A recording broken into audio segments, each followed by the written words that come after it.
morning. I have a fresh cup of coffee here, and I am ready to talk about the new Richard Linklater film Nouvelle Vague, which depicts the making of Jean-Luc Godard's Breathless, which is widely considered to be one of the most influential films ever made and a cornerstone of the French New Wave movement. Full disclosure, I wasn't really sure I was going to get a chance to make this video. I wasn't really able to find Nouvelle Vague playing anywhere near me, which was strange considering I live in New York City. But I finally got a chance to see it last night at the IFC Center, and what a doozy. I'm excited to talk about it. This film was almost like a fun little litmus test for audiences. While I was sitting in the theater watching this movie, I kept thinking that it probably won't work for maybe 90% of people because it's such a specific intersection of interests and niche that it's bound to alienate a good chunk of viewers. But I'm happy to report that it worked 100% for me. This film sits right at the intersection of so many things that I love personally: cinema history, the French New Wave, Breathless in particular, and Richard Linklater's ongoing conversation with his own career and creative identity. I'll admit, I caught the Richard Linklater bug pretty early in life. He's one of my favorite filmmakers of all time, and this movie taps directly into what fascinates me about him most. It's about people working toward a goal, which is something that I've been gravitating toward lately, especially watching a lot of Japanese cinema, like the films of Juzo Itami. It's about filmmaking, collaboration, and the creative process. Combine all of those elements, and what you get is something that either completely clicks or pushes you away. There was an older man in my theater who came in maybe 15 minutes before the film started, and he sat down with his group of friends and he said, I've never really been a big fan of Richard Linklater. And throughout the whole screening, I kept wondering if Nouvelle Vague was going to be the film that converted him. I don't think it did, because to me, this feels like maybe the most Richard Linklater movie I've seen since Everybody Wants Some. And funnily enough, that's kind of what I said about Blue Moon, which just came out a few weeks ago. You can go watch my review for that. But these two movies, released so close together, almost feel like two sides of Richard Linklater's creative identity.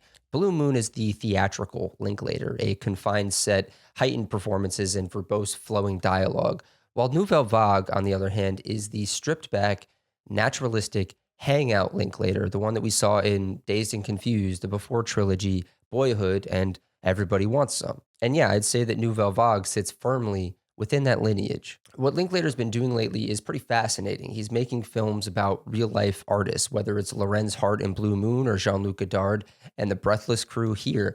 He's exploring creativity through the lens of other creators. And it makes sense because Linklater has always been an experimental filmmaker at heart. Slacker barely has a narrative. The Before trilogy depicts a relationship over the course of 18 years in real time. Boyhood was shot over 12 years. He made fully rotoscoped movies in Waking Life and Apollo 10.5, and even adapted Philip K. Dick in that very same style. And he's in the process of shooting Merrily We Roll Along for the next 20 years.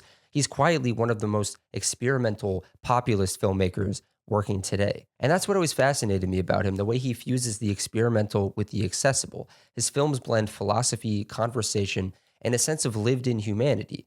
And when you're young and impressionable, those films shape the way you think about life. And as you get older, you either hold on to that sincerity or you grow more cynical. But either way, his movies always seem to find you, or at least they find me, at the right moment. He's probably the filmmaker I feel closest to on a spiritual level. Boyhood came out this summer after I graduated high school and felt like it was tailor-made for me. The Before trilogy was something that I watched when I was discovering what love is, and Waking Life I watched in high school, which blossomed into a love for all things philosophy. And Nouvelle Vague has arrived at a time when I am currently in the process of producing and trying to direct my first feature film. Like Godard in the story, I'm trying to get something creative off the ground. So yeah, this film hit me pretty hard. It's a comforting reminder of the punk rock, no rules ethos of mid-century independent cinema, and it draws a line from Godard and Truffaut and the French New Wave to Linklater himself and his own role in the American independent cinema movement of the early 90s. What's unique here is that Linklater doesn't depict the filmmaking process as a total disaster. The actors and the crew are all generally having fun. They even become a family by the end. It turns into, like I said before, a hangout movie. It's also one of those films where you find yourself doing the Leonardo DiCaprio pointing meme every time a new iconic filmmaker appears. You get portrayals of Truffaut, Melville, Rossellini, Jean Cocteau, Robert Bresson, Agnes Varda, Eric Romer. Jacques Rivette. It's like a Marvel movie for cinephiles obsessed with the French New Wave. And again, this is something that will only really work for a certain kind of audience, meaning me. I was sitting there thinking I could live inside this movie for 20 days. That's how long it took to shoot Breathless, and the film's energy reflects that. It's alive, it's vibrant, and it feels pretty immediate. I was completely taken with all the performances, the cinematography, the score, and just the general vibe. I wanted to jump into the screen and be there. One of the smartest choices Linklater makes here is refusing to inject artificial drama. The main conflict is between Jean-Luc Godard and his producer, Georges de Beauregard, nicknamed Bobo, who thinks that Jean-Luc is just flushing money down the drain, as well as the occasional frustration among the crew who see Godard as a bit of a madman.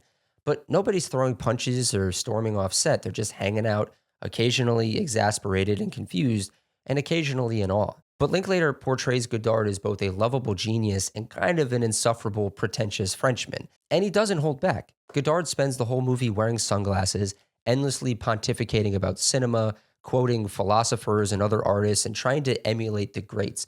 At one point, he quotes Gauguin, and he says, "If you're an artist, you're either a plagiarist or a revolutionary."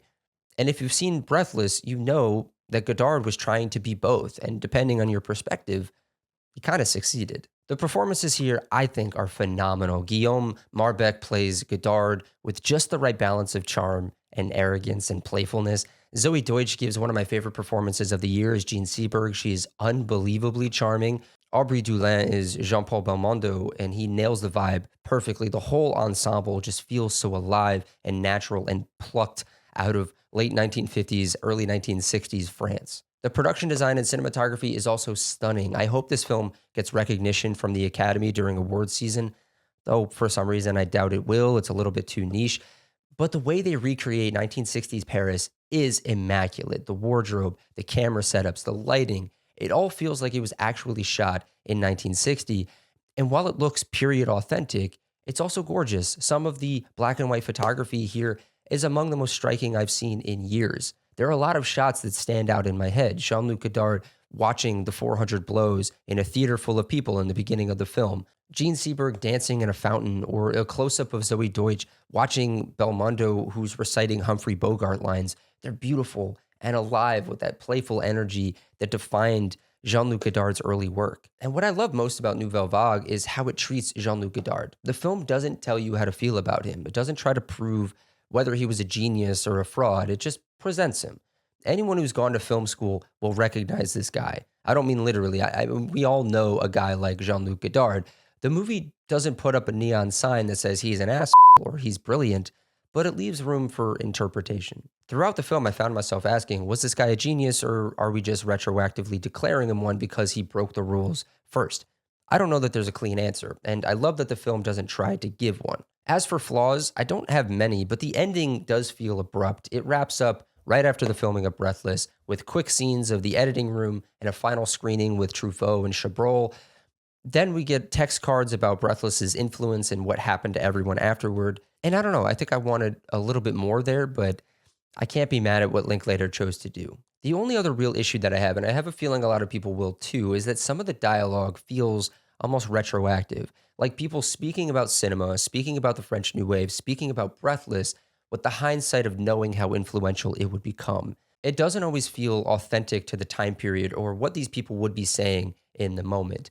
And like I mentioned before, there's this sort of overt pretension on the part of Jean-Luc Godard, who's constantly waxing philosophical about cinema and art and whatever. And that overt pretension is addressed in the film through Seberg and Belmondo teasing Godard throughout the entire film, but it could still be a little bit grating. And look, maybe that's how they really were. Maybe it's historically accurate, but as an American viewer in 2025, it sometimes felt like watching people who knew that they were making cinema history, which kind of just pulls you out a little bit. But still, overall, Nouvelle Vague, alongside Blue Moon, makes 2025 the year of Richard Linklater for me. These are two of my favorite films of the year, easily in my top 10 so far.